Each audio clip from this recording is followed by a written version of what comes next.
89 criminal కేసులు ఉన్నటువంటి వ్యక్తి ఈ రోజు మాకు ముఖ్యమంత్రికి వచ్చాడు. అదొక మార్పు. కమాండ్ కంట్రోల్ రూమ్ లో 6వ ఫ్లోర్ లో పెట్టుకుంటావు, అక్కడికి వెళ్ళి దందాలు నడిపిస్తావు. దందాలు అంటే ఫ్యూచర్ సిటీ దందాలేగా, నీకు అది కూడా చూపెడతా. ఇగో ఇది 4th సిటీ, పయ్యం కురేషి, కిచ్చిన లక్ష్మారెడ్డి, వర్టెక్స్. దందా అని ఇందాక అన్నారు కదా, అక్కడ దందానే నడుస్తలేదు కదా మరి. అట్లా అంటే పయ్యం కురేషి అనేటోడు ఎందుకున్నాడు? పయ్యం కురేషి రేవంత్ రెడ్డి ఫ్రెండ్స్ కాబట్టి ఆయన అన్నోడు ఉన్నాడు.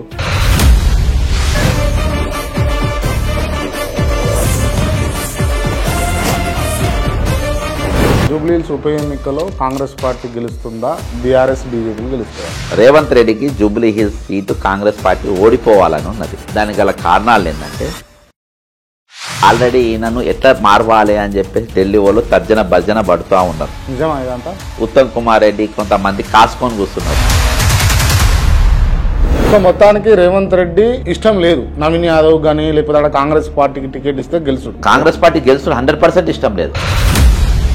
ఈ చరిత్ర మొత్తం బయటికి వస్తుంది కాబట్టి నేను ఎన్ని తిట్టినా ముట్టుకుంటలేరబ్బా, భయపడుతారు. అసలు నీ సిద్ధాంతం ఏందని నేషనల్ మీడియా అడిగితే సంచులు మోసులు అంటే అవబ్బా. నాయకులను తయారు చేసుడు సిద్ధాంతమై ఉండాలి. Raghunandan Rao MP election commission పై నవీన్ యాదవ్ మీద కంప్లైంట్ ఇవ్వాల్సిన అవసరము ఈయనకేమున్నది? కాంగ్రెస్ పార్టీని చిత్తోడ కొట్టాలని చెప్పి పిలిపించారు. ఇదే బక్క జడ్సన్ తోటి తిరిగిన వాళ్ళు, ఇదే బక్క జడ్సన్ కన్నా తర్వాత వచ్చిన వాళ్ళు కాంగ్రెస్ పట్ల వేల వందల లక్షల కోట్లకు పడగలెత్తున్నారు. నేను నాదికునేది కూడా అసలు ఇవి కూడా లేకుండా భూమికి పాకెట్ నేను చూసి పడుకుంటా. అసలు పాకుడు కూడా రాకుండా మంచం మీదనే కూర్చున్న పరిస్థితి ఏంది? వాళ్ళకన్నా నయమే కదా. నేను వాళ్ళని చూస్తా, వీళ్ళని నేను ఎందుకు చూస్తా బ్రదర్? దీనికైతే నాకైతే నిజంగా చప్పట్లు కొట్టాలనిపిస్తున్నాను. బ్రదర్ ఉండాలి. జనతా గ్యారేజ్ సినిమాలో ఎన్టీఆర్ రాజీవ్ కనకాలను కాపాడడం కోసం వాళ్ళ ఇంటికి పోతాడు.